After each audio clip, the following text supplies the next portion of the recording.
Welcome to the Manders Mindset Podcast. Here you'll find both monologue and interviews of entrepreneurs, coaches, healers, and a variety of other people, where your host Amanda Russo will discuss her own mindset and perspective and her guest mindset and perspective on the world around us. Manders and her guests will help explain to you how shifting your mindset will shift your life.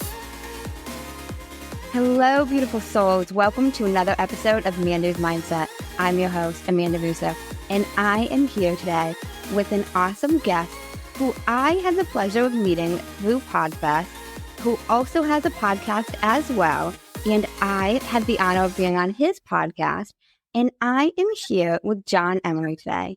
Thank you so much for joining me. Thank you for having me with you. This is going to be awesome. Can't wait. I'd love if we could backtrack and you could take us down memory lane, your childhood, a little bit of your upbringing, and what led you to here today. Sure. Yeah. So my dad had a bar, a tavern is what they called it. So he was working there and he was a bartender, part owner with my grandmother. And, you know, on that journey, I seen people drink and stuff happen because I was in there through my teenage years, helping in the back, cleaning up every once in a while, you know, not as much as it was open, but after hours and seeing some stuff I didn't care for, which led me to probably not drinking until I was like 22. You know, that was a huge gap, but it was enough to make me like, I don't want to go down that road. And I could come back to that part too. But so he had a bar, and I found out when I was around the age of 19, I moved out. My sister wound up going into the Navy, and my mom found knocking on my door at my apartment I had and was like, I'm leaving.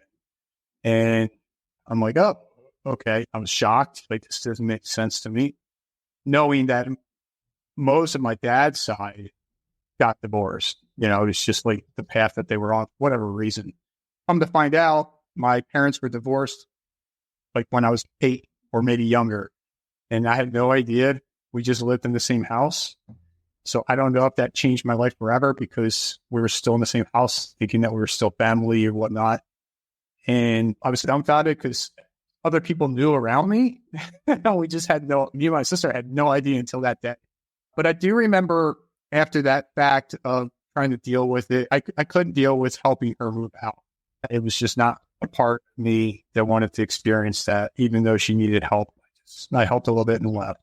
But my dad did tell me after the fact that he's like, oh, I remember when you were 8, 7, whatever it was. And you're like, oh, where's your ring? And he's like, oh, I just want you to remember that I'm your father and that's your mother. And that's all you need to know. And that was enough to still stick in my head today that he told me that, you know what I mean? So I guess when I was that young, I just considered that, okay, why even think about it again? You know, sometimes people don't wear their rings and they're still happily married. And I never saw anything through my whole life as a kid, like they're not together, they're not married, nothing. I do remember where we left when I was young with my mom in an apartment for a little bit, but I knew nothing about the whole divorce or anything like that whenever that actually took place. So that was my upbringing as far as like the divorce part goes. And my parents, they went their separate ways when I was around, like I said, 19, 20 years old. And I was living my own, and feel free to jump in anytime because I can keep going with my journey here. Oh, you mentioned your sister. Was it just you and your sister? Yes. Yeah, it was just me and my sister. She was 1 year younger than me. Okay. And now, how old were you when your mom came knocking on the apartment door to tell you that? 19 or 20. Yeah, I did move out much longer. I didn't leave home much long after she came. She was pretty much, I guess, waiting for me and my sister to move on, and she was ready. It seems like what it came down to. I don't know if you remember this, but were they like affectionate to one another at all? I want to say yes, at least maybe not all the time, but you know, and it's hard to remember that stuff because it's not like looking for it. But yeah, they always were there. My dad always worked the night shift part, maybe from 3 o'clock till 3 a.m, and then my mom would work day shift. So they really didn't see each other as much when he was working at the bar.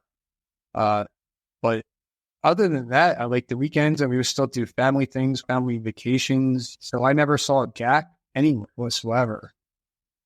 Yeah, so that's not it. And I don't know if that changed the course of my life because they stayed together or what, because of what other people experience later on in life. And we go into that further. If that changed who I am today after going through some other stuff. Wow. Okay. So you found out about this around 19 or 20, and how was that?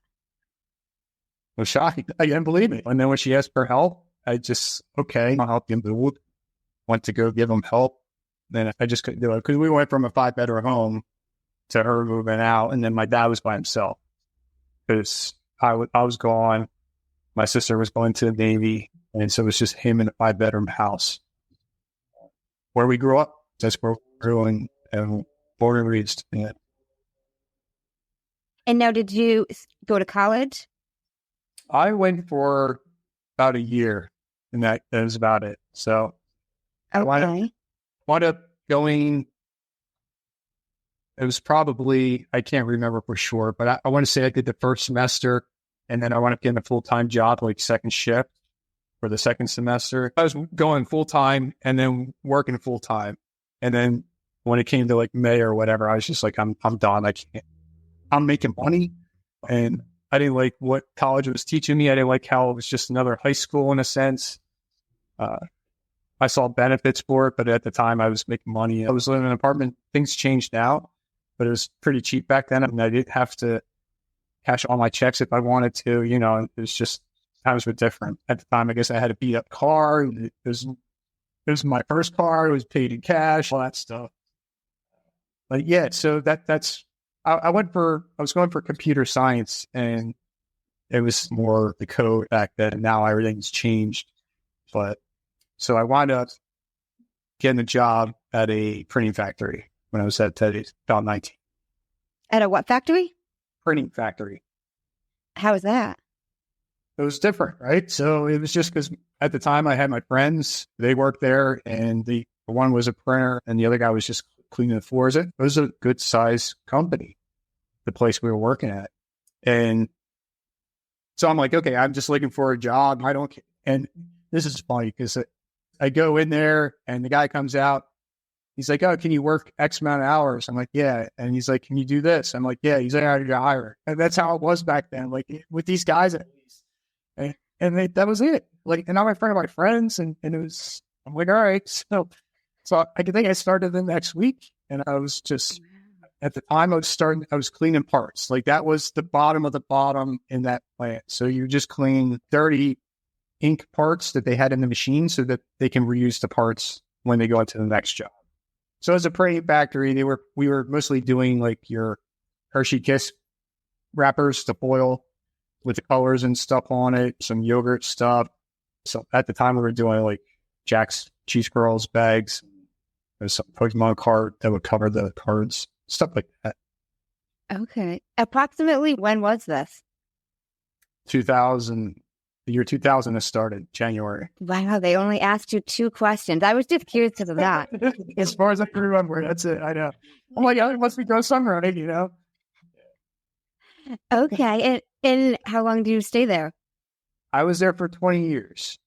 So I was in there, in that room. I moved around to, they had a section they called the slitting section. So they take the big rolls, slit them down to small rolls that would actually go to the customers. And then they would cut them at their facility in the certain sizes they needed. So I was in the slitting section, cleaning up, doing stuff there. And then I went up getting the warehousing and the logistics and stuff. And it was me and like maybe 3 other guys that ran that area, that department for a while. So yeah, I was there for 20 years, and we wound up closing around COVID time, not due to COVID, but just because they saw that our plant wasn't performing as their other plant. These were the only 2 plants they had in the U.S. So post this, where'd you go from there? Yeah. So let go, and then it was October 2020, I guess. I think it was October 2020. I want to say that's when the production side stopped. So like 60 people walked out the door, and that was hard. to see that happen. Since I was in the logistics, the shipping, receiving area, I was pretty much there till it was gutted. I saw all the machines go out the door. We swept the whole floor. I couldn't tell you how big this place was, but I was one of the last 3 that were at the plant when they shut the door. So I was there till May the following year. So that gives you a time frame for how long it took to take everything out, to get down. The racks I put up, the racks I had to take down. Yeah, all the stuff we received in is everything we had to ship out. That was not fun. And so I wound up leaving that job with the hopes of doing something different. I always wanted out. God, universe, whatever, gave me that push.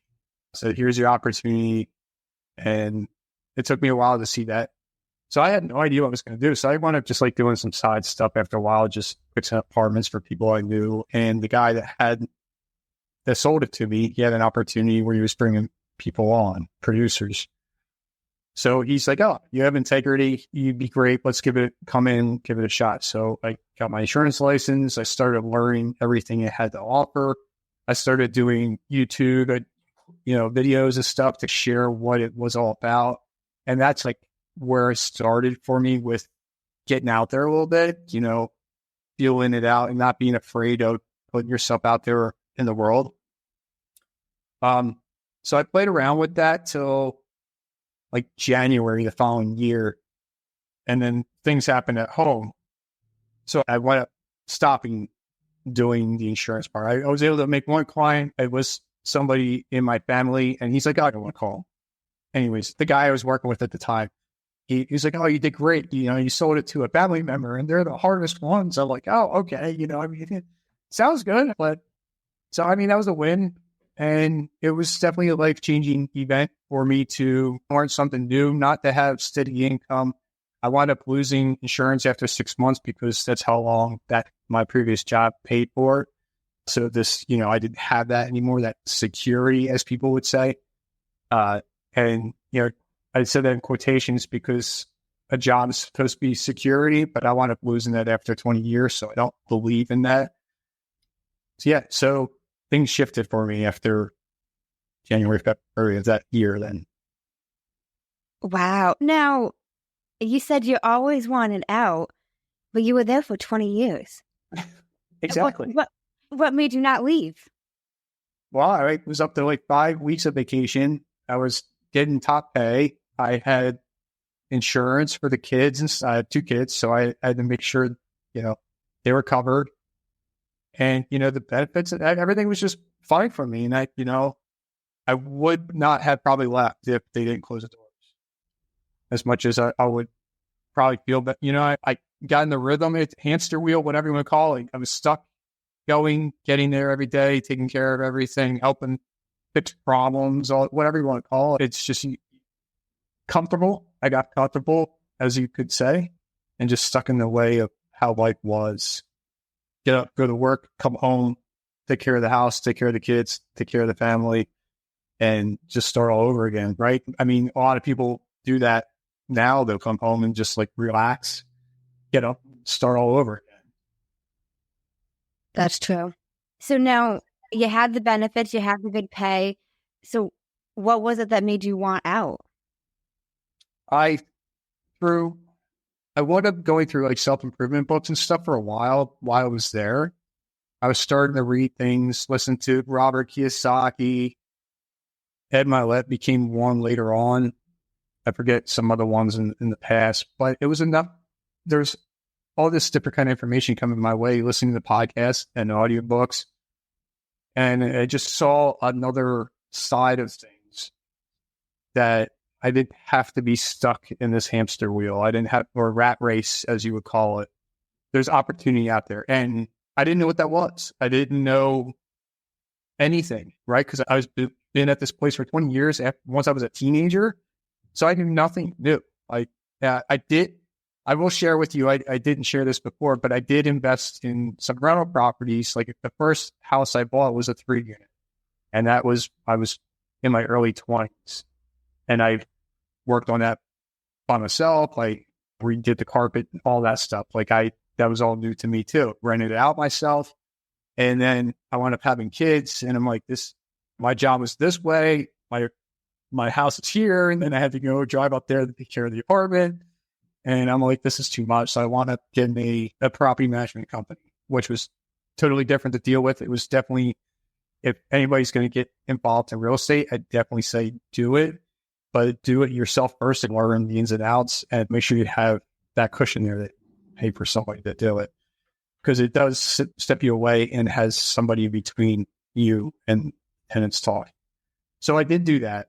I did want to buy my dad's house, the house I grew up in. I was trying to redo it, flip it. I had somebody move in it. Unfortunately, that's when the recession kicked in, and I had to let that one go. I had to let go of another house where we used to live, but I learned. So I'm not, in those cases, I don't really want to be that person anymore that has the property to look after. I'd rather hopefully down the road be the one that invests money and gets some kind of return on it instead of being hands-on. So that opened up avenues. Yeah, I wouldn't say I didn't do it right, but it allowed me to see a different side of things. I wish I continued that more when I was working, but I got stuck. I didn't reach out to others that were doing it as much. I didn't try to learn the whole process. How do I take from here and grow? I can only just read and listen to so much. It would be connecting with somebody close, somebody I knew in person, that would probably get me over that hump and change things. I know I changed course there a little bit, but I did see the opportunities before I even left that I could do something else. Whatever that was, I wasn't sure. Okay. So you got into life insurance and you got into real estate. What'd you like better? I wish I stuck with the insurance more, even though it was hard to sell it in the beginning because I never did sales. I wish I'd stuck with it because I was starting to learn more about what it had to offer, how to maybe network and talk to people better. I did wind up doing 10 Facebook Lives with entrepreneurs to understand their business, and maybe they'd be interested in what I had to offer. Because what we were doing, I don't know if you know, it was called infinite banking. There's a whole bunch of different words out there for it, but it seems like entrepreneurs understood it better. So that's why the guy that was teaching me, that's who he targets, because they get it. They get cash flow. But I did have Facebook Lives, which was new. So we're recording this, but going live is totally different. Anything can happen. How were the Facebook Lives? They were good. I liked them. And that's when I'm sparking my podcast. I wound up using them to start it. That's what sparked it. And really? In a way, it was enough to get me going to start the podcast. It took a while, and we could go down that path, but doing the Facebook Lives was new. It was started with some people I knew in the area that were entrepreneurs. I was a part of a networking group since I was doing life insurance. The kids were in school, out of school sometimes because of COVID. But yeah, I was so I was starting to venture around, and maybe I'm different now, but at the time, I wasn't really into talking in front of people. So when I was at this networking group, I was able to share everything I knew about the insurance part with like 12 people sitting at a table.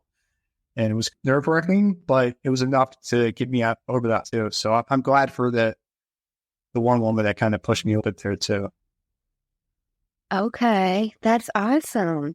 Now, you say it was a little bit of time in between then and the podcast.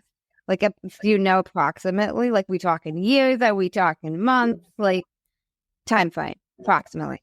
I'm going to guess 2 years. Okay.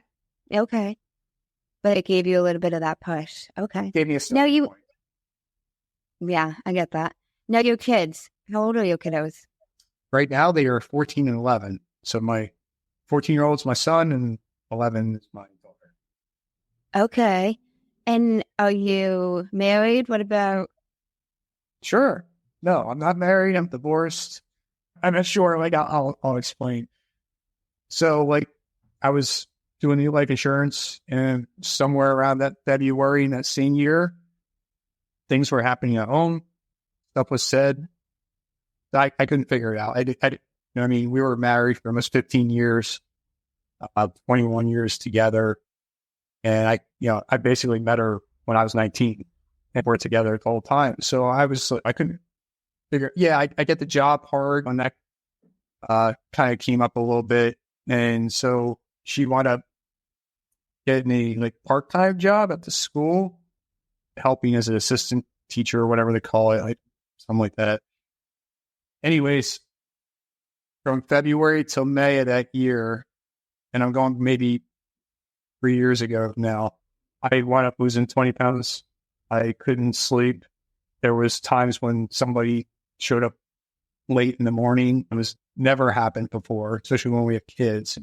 I couldn't figure it out. So as podcasters, we listen to podcasts, and it's just weird how I listen to, I think it's Dad Edge. I think that's what it's called right now. And that was in January of that year. And for whatever reason, they had this program and you could pay so much per month. And it was just about men. It's straight up men, being better in all these different areas. And I listened to it 2 years ago because I wanted to be a better father. It was a thing of mine. I wanted to try to learn how to show up. And for whatever reason, I listened to this podcast again and I wound up signing up. Now they had all classes throughout the week where you can join these other men on Zooms and stuff and just talk about whatever it is. I didn't attend any of them because I felt like I was losing something, so I didn't want to lose the time I had with my kids. And what I did was I made connections with maybe 4 or 5 men out of that group. Some of them went through what I went through. Some of them were going through what I was going through, so they got it. And I had the opportunity where if I called one, the one didn't answer. I called another one, the other one would answer, just because. And they would listen to me, I would listen to them. Not that I felt like I had much advice for them at the time, but it was soothing and calming at the nerves that somebody else dealt with the same stuff, or they were going through it and they could see where you're coming from. So, for example, one guy is in Canada. Never met him in person. I told him, look, this is where I'm at. And I forget how far into, and this is before divorce was even mentioned. I forget, maybe a couple months into it. So let's just say March, April. He's like, yeah, you're going to divorce. I'm like, no, I'm freaking out because that was the last thing I wanted because of my dad's side all going through divorce. I never wanted that to happen. But he said it, and it was enough to make me, I guess, start to realize and prepare and settle just in case it came. And then another guy who I had on my podcast, haven't met him in person yet, but he was part of the group and he had a masculine course or whatever. It was a 4-week course or whatever, masculinity course or something. And so I'll be honest with you, the first 2, I was pouring my eyes out because I couldn't figure out what was going on. It was me, him, and another guy. And the other guy was married and he was there just to be a better man for whatever reason. And so the third session came and I wasn't pouring my eyes out. I was calm, talking, listening, taking things in. And so through these sessions, we were basically learning the communication. You're a woman, your communication is totally different than a man. And so he had a diagram, it would hit a wall and somehow go around, and I would have to communicate back to the woman, this is what I heard. Is that right? In that sense, so we can go, yes, that's exactly what I said. Wife or whatever it tells. So, the man put the food in the refrigerator after dinner. So he just takes the pots and pans and with the food and put it in the refrigerator, thinking that's okay. She never said to put it into a container, then put it in the refrigerator. Right? So that's the part where the communication gap is. So stuff like that. And it makes sense, right? So then people start a fight over something like that. And it's not meant to be, but he heard it this way. She meant it a different way, thinking that you're reading what she said. You're understanding what she's saying because she already knows how she would do it, not how he would do it. So that's what the sessions were. I can't remember all of them for sure. I do have them somewhere stored, but I do remember the diagram showing something along those ways. And going through that course, and talking to these men, I think when we sat down at the table and she said, I want a divorce, I was more prepared. Yeah, I basically say, I'm done. I'm done trying to figure it all out, because I was trying to figure it all out forever. And yeah, there's a bunch of stuff going on. I could just drive me nuts, but it was enough for me to be okay with it and see what happens. Wow. I think that's amazing you were able to find that group, though, especially beforehand. I've never been married, so I've never been divorced, but I've been a divorce paralegal for almost 5 years. So I've seen a lot of sides of it. And regardless of how you feel about it, even if you're the one who wants it, I've had so many people tell me how difficult it is to go through. That is pretty cool. You can look stuff up like that. It's just communication. And that's the problem I think a lot of people have.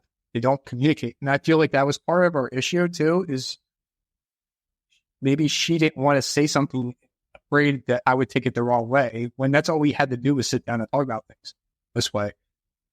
After divorce is done, everything we did to go through the divorce, we could have done before, and it could have solved all the problems. Not me the problem, not her the problem, but the problems. You have to come together as a team and battle whatever it is you're going through. Communication is definitely huge, and that's why it's up on my, it's up here. Whenever that person, whatever shows up, we have to talk. The deep conversations. Let's just get through it. This is us. Honestly, I think from everything I've seen outside of infidelity, I think majority of it is communication. Yeah, I think so too. Whether even like you mentioned, these small things that slowly lead to bigger things, or even people not mentioning the small thing that bothers you, it builds up, and then there you go. One thing leads to another, Right. And you could be thinking something. I don't know what you're thinking. You got to tell me. And that's the problem. That's the problem. I hate to say it with women, right? It's just, do it for me. And I know we don't. And we don't know what you're thinking. That's why we ask you to tell us, so we can do it. Right. I think as women, we have this, even like you mentioned the pot and pan example, I have this, it's common sense that you are not going to stick the pan in the fridge. So I should not have to say this. Yeah. I don't know. But, think of the time of cleaning another container we see. It's stuff like that. That's what the men are thinking. It's logical just to take it from here, put it in there, and it's done. Instead of saran wrap or some kind of Tupperware container, you got extra. I get it, and I'm not, but it is funny, right? But that example alone is enough for somebody to have an argument. For what? It's something where I guess you should just laugh and go, hey, next time let's put it in a container. Yeah. No, that's true. Yeah, it's not I talk about communication, and you can't have the hallway communication. You say something and you're just walking by. You have to sit down and have that interaction. A lot of it, I believe, is, you could be sitting on the couch watching a movie and something said, and then the person gets up and walks away. So you have no time to go back and forth and try to figure things out. It's just, okay. And then now what? So now you feel like it, you're a bad guy with, using good terms here. They don't talk to each other for a while, something like that. So I want to say, for me, there was that hallway communication that just happened to show up, and then you're trying to think in your head, I don't get it. How can I fix this? No, I like that analogy, hallway communication. I've never heard that before. That makes it makes a lot of sense to me. I'm a very visual person, so I could see that. I could see what you were saying. Yeah, well, it's like hi. You walk by somewhere, you say hi. Well, this time you're walking by and you say something, you just keep on walking. Instead of trying to hold what they're trying to get. I think that it could even tie into so much more nowadays with social media and texting, and you've got people that are say something super quickly that they're upset over in a text, and it's like, what does this really mean? Yes. Like, what you? Is the worst. I hate it. Yeah. Because you can't really tell how somebody's saying it. No, there's no emotion attached to it. Emoji just, you're going to hit the wrong one, Right? I've done that so many times. No, I have done that so many times. And I'm the person that accidentally sends the laughing emoji when I need to send the crying one. And people are like, why are you laughing that I lost my job? I've been that person. So it happens. You know what I mean? Because it's so quick and easy to just send. Yep. One little. That's why you got to pick up the phone and call and understand, where people are coming from. So when somebody says something on Facebook, they lost so-and-so, like their family member, you have that interaction with them, show them you care, not just, I'm sorry, I pray for you. That's, it's nice, but it's not everything. They're looking for somebody to reach out in a way, not just a response saying, with our prayers and stuff. That's so true. Why do you think we worked away from I see that probably at least once a week. Somebody's lost somebody and you see 50 to hundreds of comments about I'm sorry for your loss, sending my condolences. But it's not, you have so a minimal sincerity. Yeah, I don't know. I get it if you want to put it out there, for let's just say family members you don't talk to anymore. Maybe there, I get that. Yeah. And if people say sorry and everything that comes along with it, but I wouldn't put it out there looking for that. That's not the idea behind it. And I feel like a lot. I don't want to say it in the wrong way. You kind of sense that a lot do that, right? Or flip it, right? Let's just say that it's a good day. You're on vacation, having that trip, and you see it all over the place. We're driving this fancy car, and so they're showing all their shiny objects or whatever. It just to get some kind of response from people, good for you, or this is awesome. That's just a attention grabber, I think, in my opinion. And yeah, if they work their way up and got to it, awesome. But just to keep showing it to the world and kind of, hey, I got this, you don't, in their way, that doesn't work for me. I don't know why a lot of people do that. I just feel like it's the norm now, that they just feel like they have to show that they are special, that they're successful, or they claim to be. No, that's fair. Good question. It's tough. I gotcha. So now I want to transition to Chad. I'm curious, in terms of timing, how close together was you losing the job and it closing to your divorce? A year. It's all within the same year. It was May, June of the 1 year I lost my job, and then it was come the end of May that divorce came up. So it was enough to shift. Yeah. That's tough because it's two things you don't have a lot of control over happening pretty close together. No. And I felt like I was trying in a way, or I was trying to make an improvement for not just myself, but for the family. It's just the money wasn't showing up right away, but I was able to see the opportunity, provided I kept on working on it. But I wound up stopping to do that and got a full-time job in April before the word divorce came up.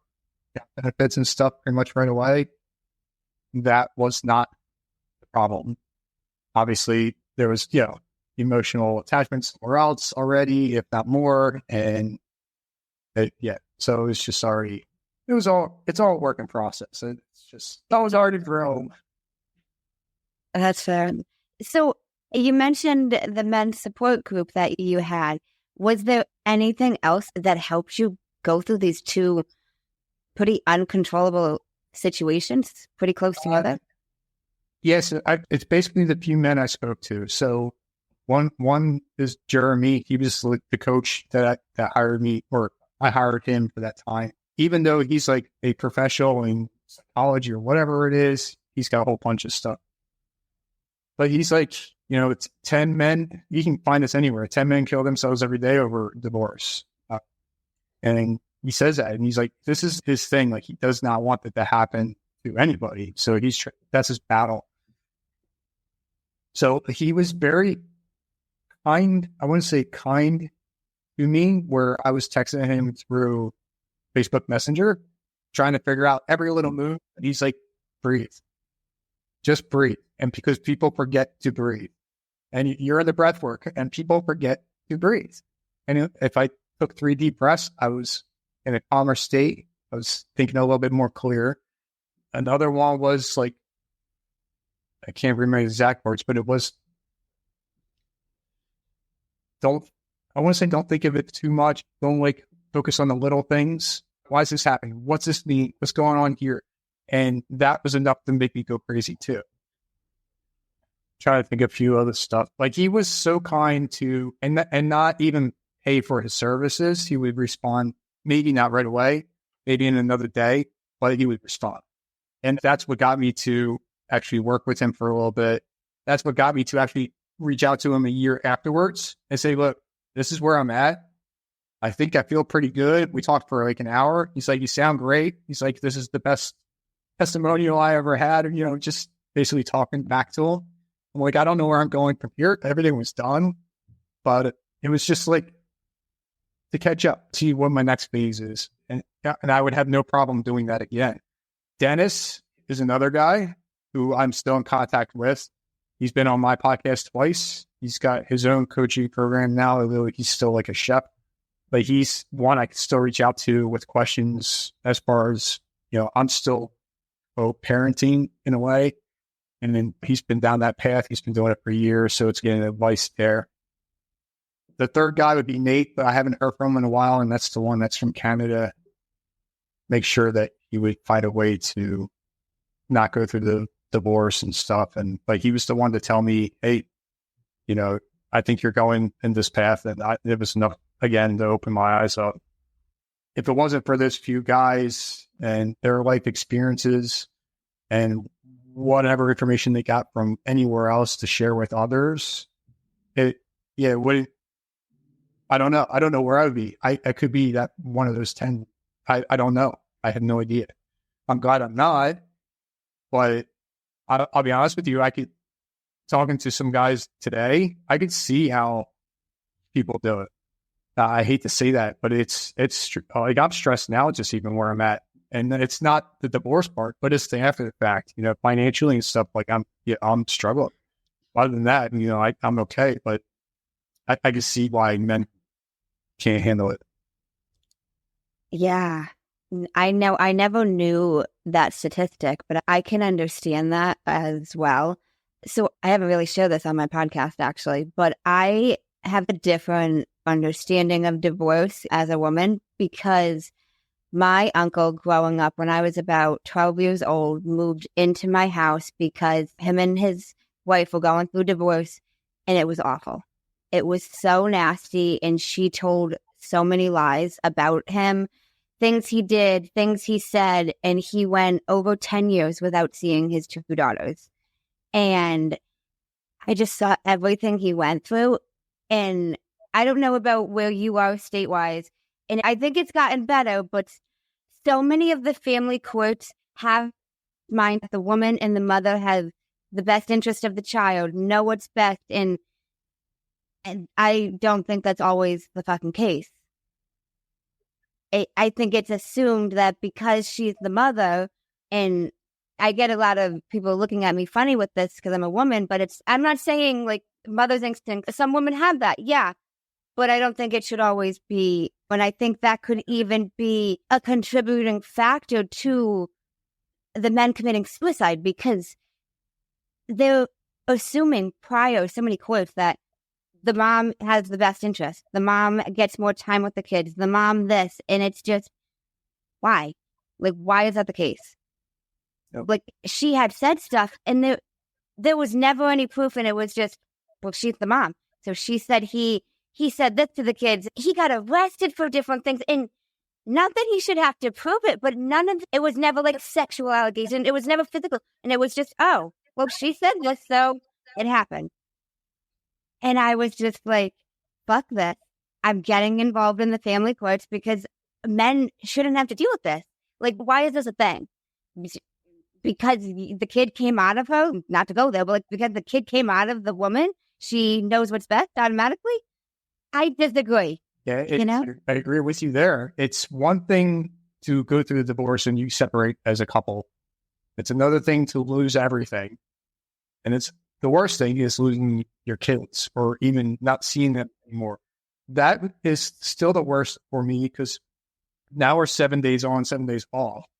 And for me not to see my kids for like half a year and know that they moved out already and they're not even 18, that's weird. Like I never wished that at all, So that's hard. And I think that's where it hurts a lot of men too. It's the kids. They want to raise them. They want to be with them, do things with them, take care of them. But how can they take care of them if they're taking care of the house or wherever they're at now and taking care of another place that they don't even live and then support everything that's going on over there?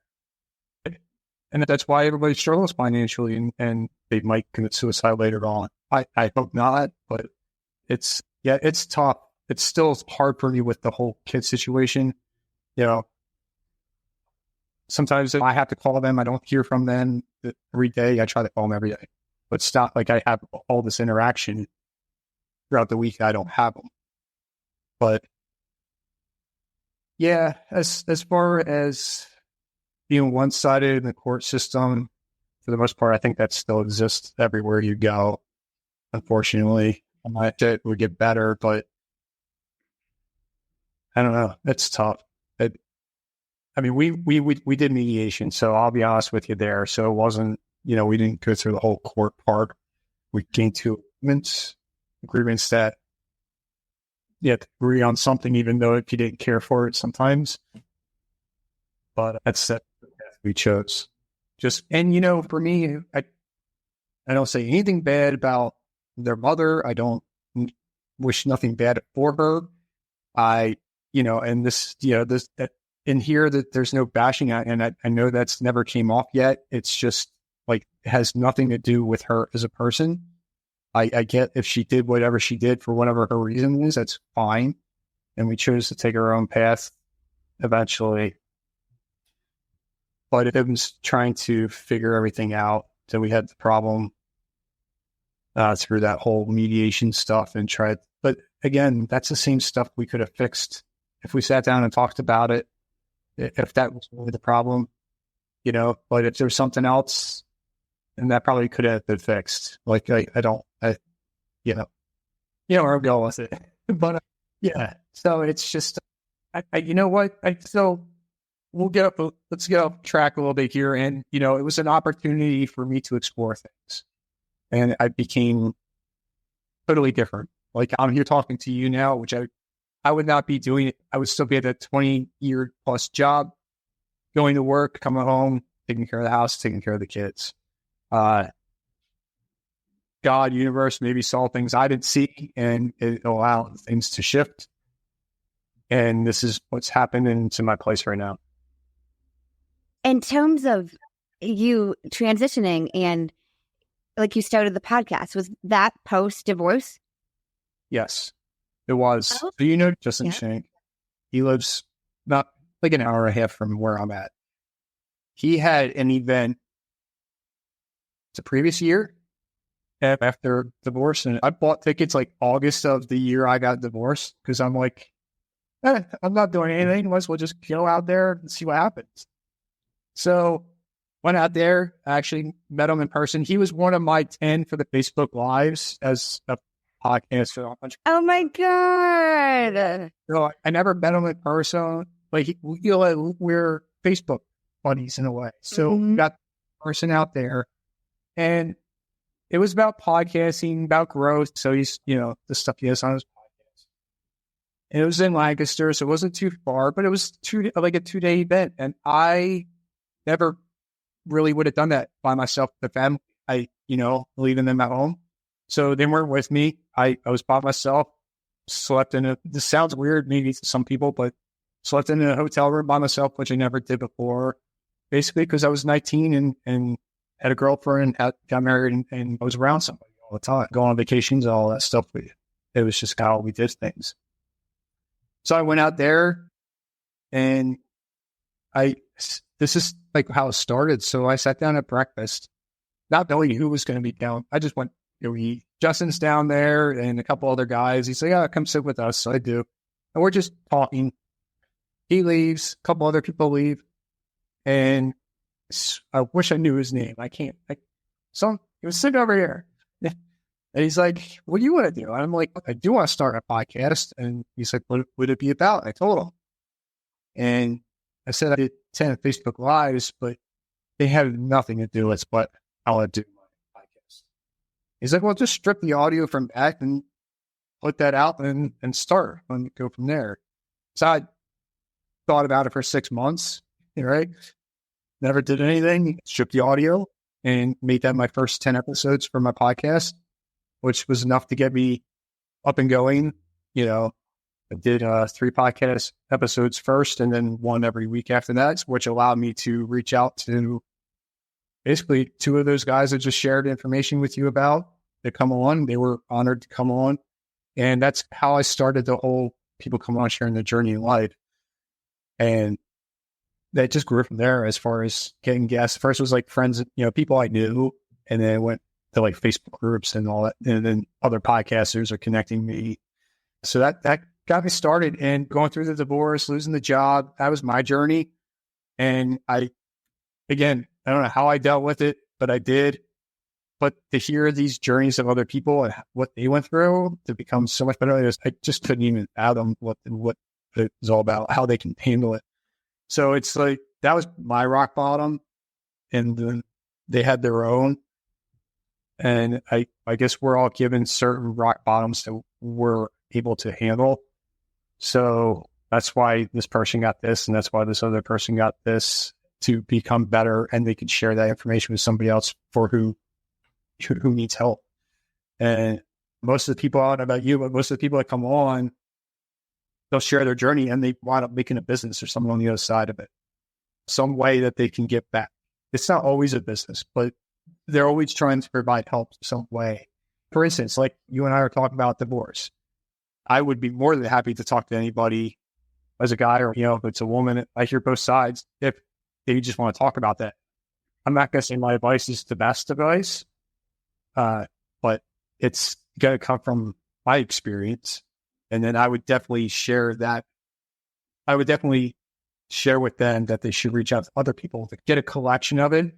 Don't listen to your friend that's walking with you all the time because they know that their story and this is how it's going to play out, and you just listen to one person, because that's not always the case. But yeah, so that's how my podcast got started. I love how you mentioned not listening to one person, regardless of what it is you're going through. And we go through different things. I love how you mentioned certain rock bottoms that we can handle, and it allows us to help somebody else through it in some way. Like as corny as it is, like that saying, like it'll be, I'm going to butcher this, but like do you know what I'm referring to? Like you'll tell this story one day of how you overcame this, and it'll be like somebody else's survival guide. Like it's something like that. And even if it's just one person, whether you share that on a podcast, whether you share that like just in talking, like even if it's not with your friend, and like somebody else knows that they're not alone in that, That's exactly it. That's why people coming on and trying to spread it out, shoot it to the world. It's definitely life-changing. And you as a podcast host, you get to take all that energy in from everybody that comes on. And you're growing. You're gonna grow more than these other people because you're taking everything. You might not think it right away, but it's true. Yeah, it's not going to happen right away either. But you're, like you said, you're in the quotes. Maybe you get quotes from all these different. Yes, I am. I know that. Right. So it's gonna become like this quote book, and you're just gonna run with it. And that's what you need. You need inspiration. Now, I know you probably can't see it, but before the orange, it still shows through a little bit. I have to put more orange on there. You could see quotes on here, and it was over here. Yeah. So like my daughter started writing on them too. So yeah. And I had it on here because something would resonate with me. And I'm like, I don't want to forget this. I'll write in a book or a piece of paper and it's gone. And I hate going through it to try and find that thing again. So I just wrote it on the freaking wall with a Sharpie. Like, it's not going to go anywhere, you know? Yeah. So anyways, it's still there. We could see it as far as get close to it. We can still read it. And I did take pictures if I ever wanted to write it again. People sharing their journey, trying to make things better for themselves and then making things better for others is so rewarding. Whether there's money involved or not, you know, it's definitely well worth just reaching out to that person or somebody else that went down that path and trying to learn from them. Now, when I say like collect from certain people, you got to be careful who you get your information from, for sure. You know, maybe a close friend might know something. Usually it's the people that aren't your friends that know a lot more of how to deal with things.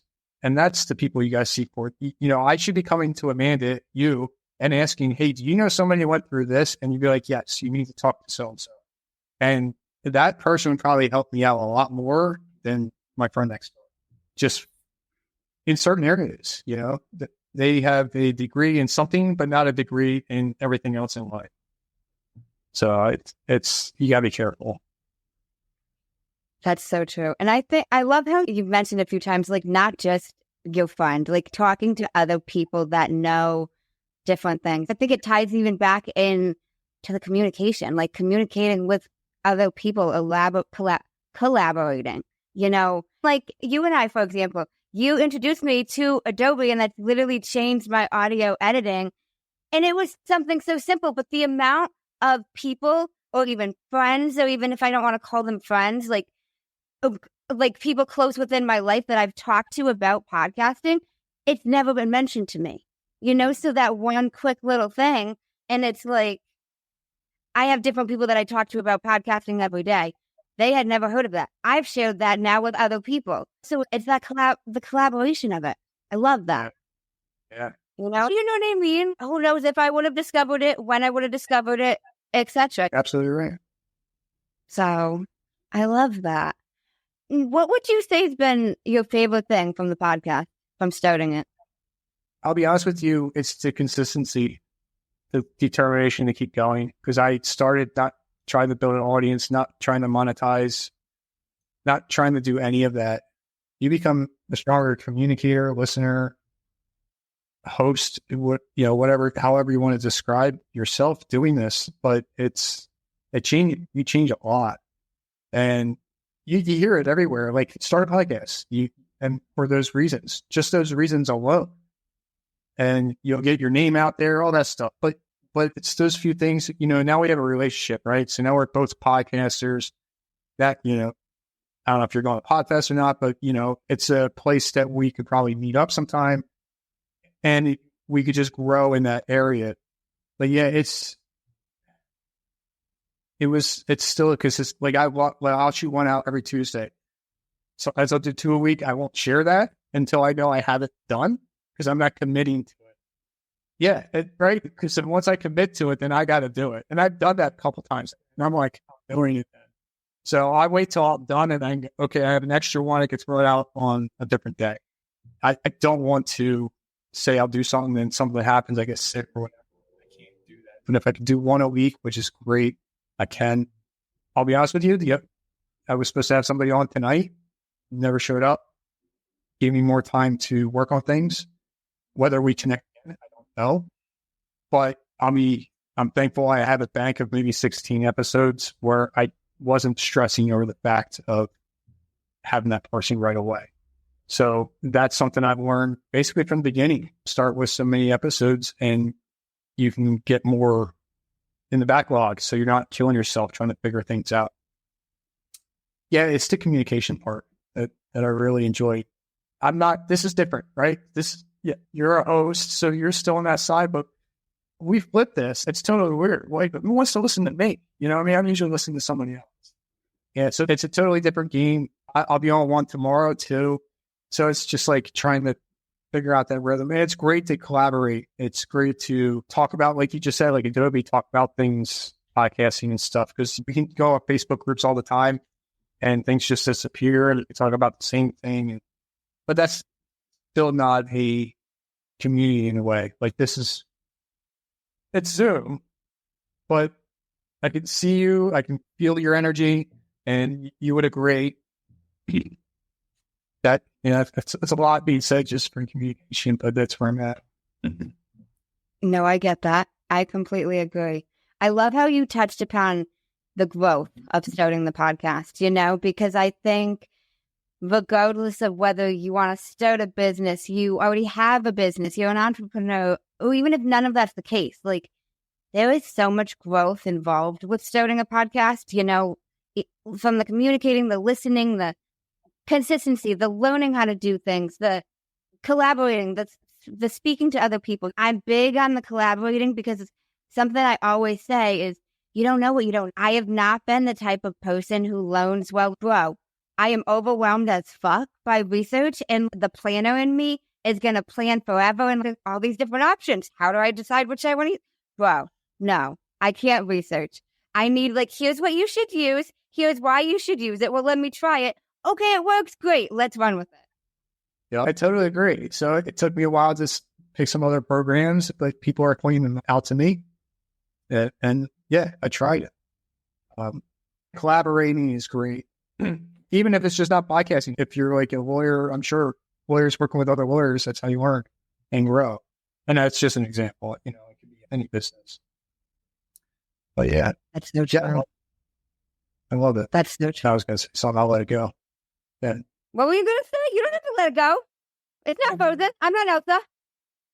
You don't have to let it go. So, I want to share real quick, and we don't have to dive in too far, but going through the divorce and everything, it changed a lot. It changed a lot in a lot of areas. And I'll be honest with you, I just want to share this so whoever's listening. I worked on myself emotionally, mentally, get myself together, morning routine. Not that you guys have to go this way. And then I worked on myself physically. I hired a fitness trainer and been doing that for almost years now. Not with him, but enough to where I stay committed, right? And it's, again, being consistent, showing up all the time. And then spirituality, I never went to church. I've been going to church now for a year and a half. So that kind of touched in my place January of last year. Things just showed up for me and I just been going to it.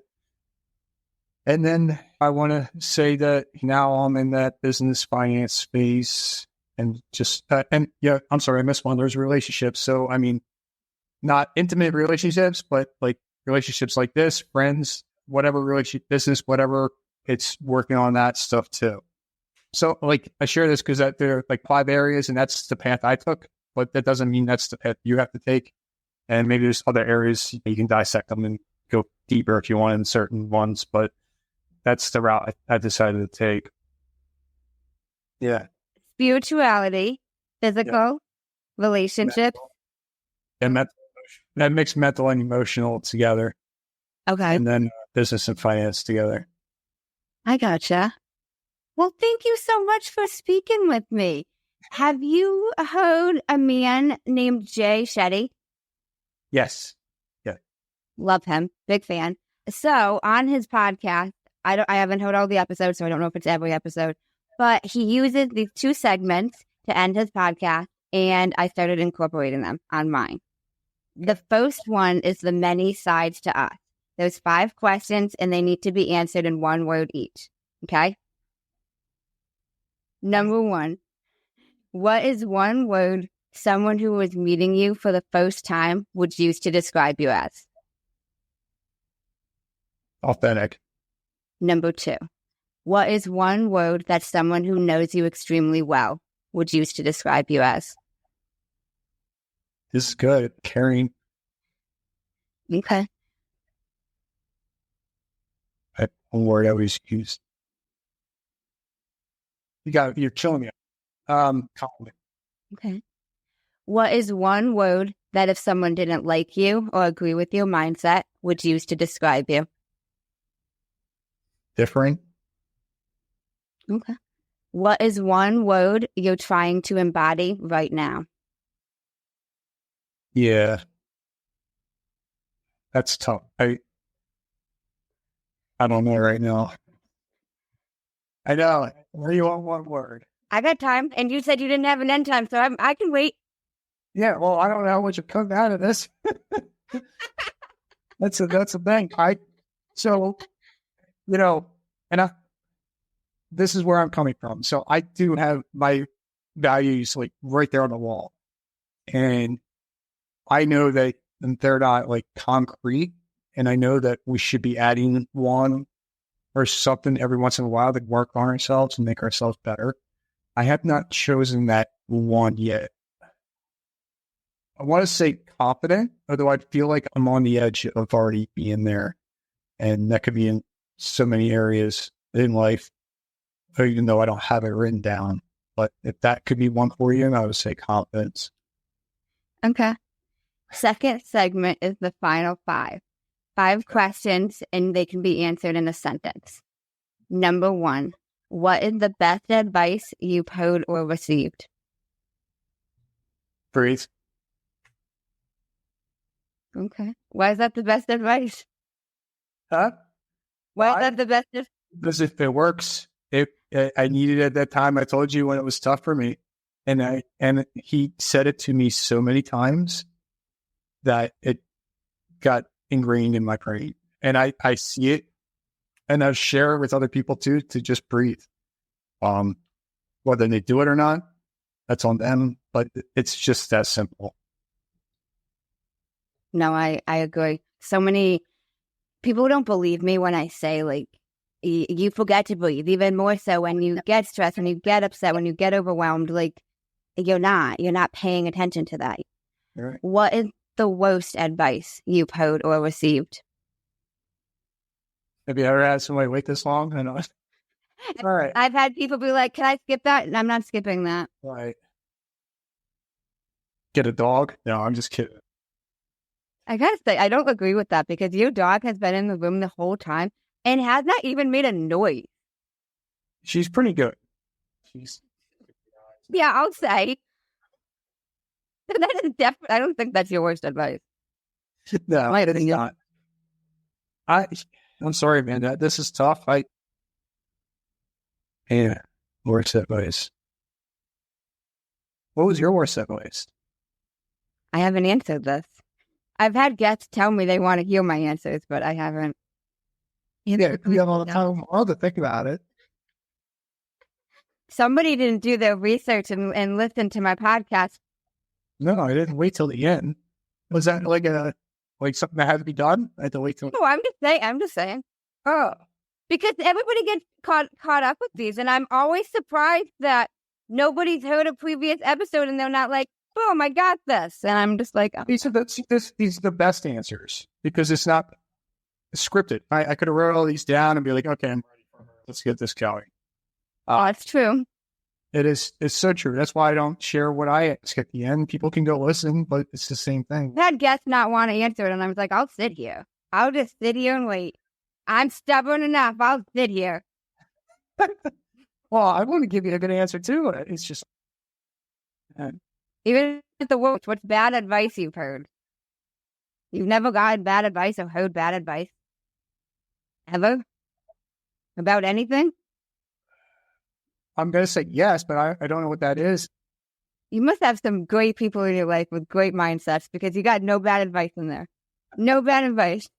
You know what one could be going to college.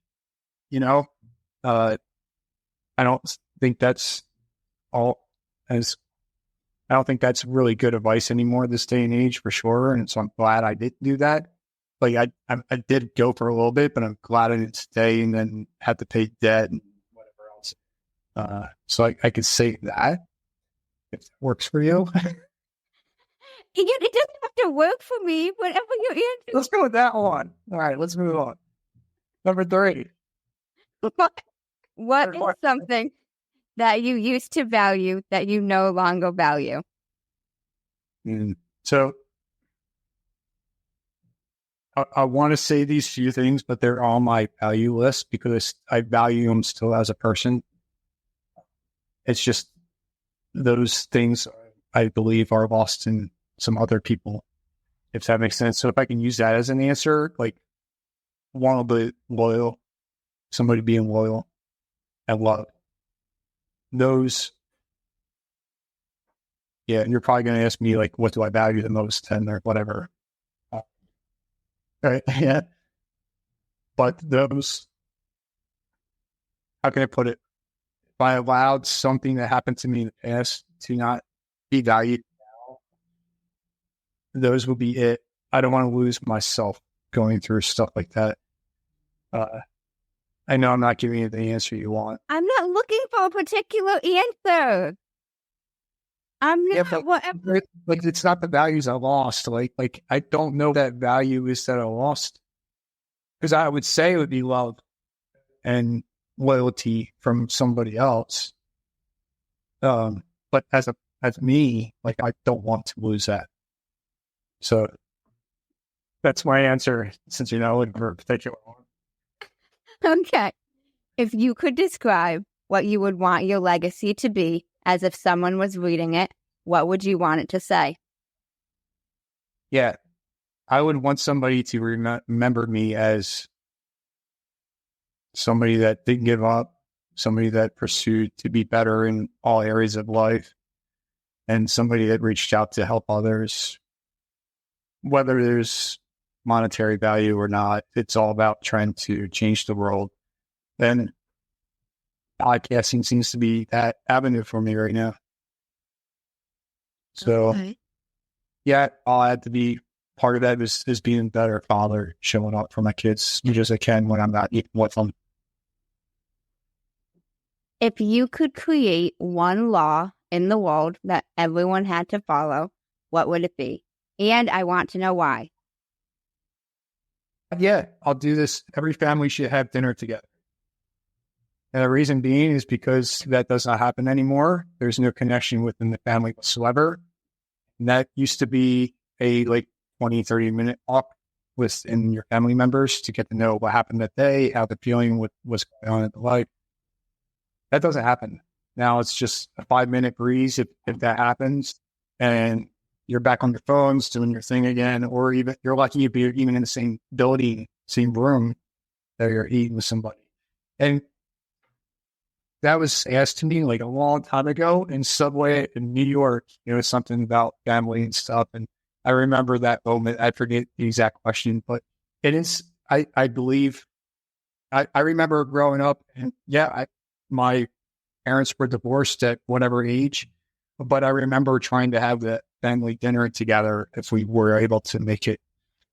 And I don't remember the conversations, but it was just sit down at the table, the four of us together for 20 minutes or whatever. That it doesn't exist anymore. So that would be my reason why. No, I honestly completely agree with that. I fortunately grew up where I had the family dinners, but I noticed a lot of people, even a little bit of a younger generation than me, didn't have that. Well, thank you so much for speaking with me. I really appreciate it. And now, where can the listeners connect with you and find out more about you? Yeah, so Life's Checkmark is the podcast. It's a huge check mark with the same orange color back here.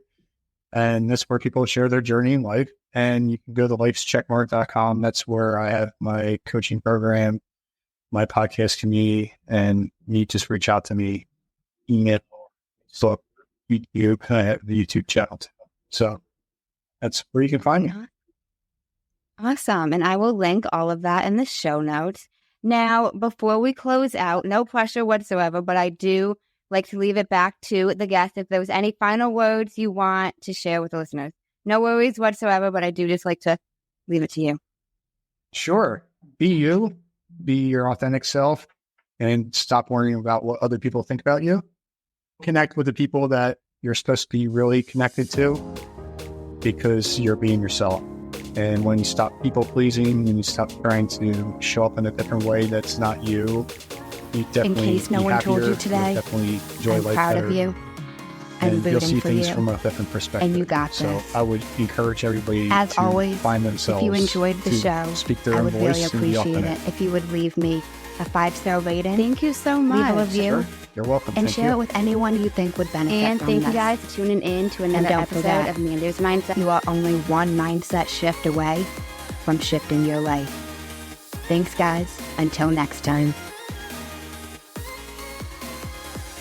Before we wrap up, I want to hear from you. Have you been listening to the takeaways at the end of some of the episodes? Do you find them helpful?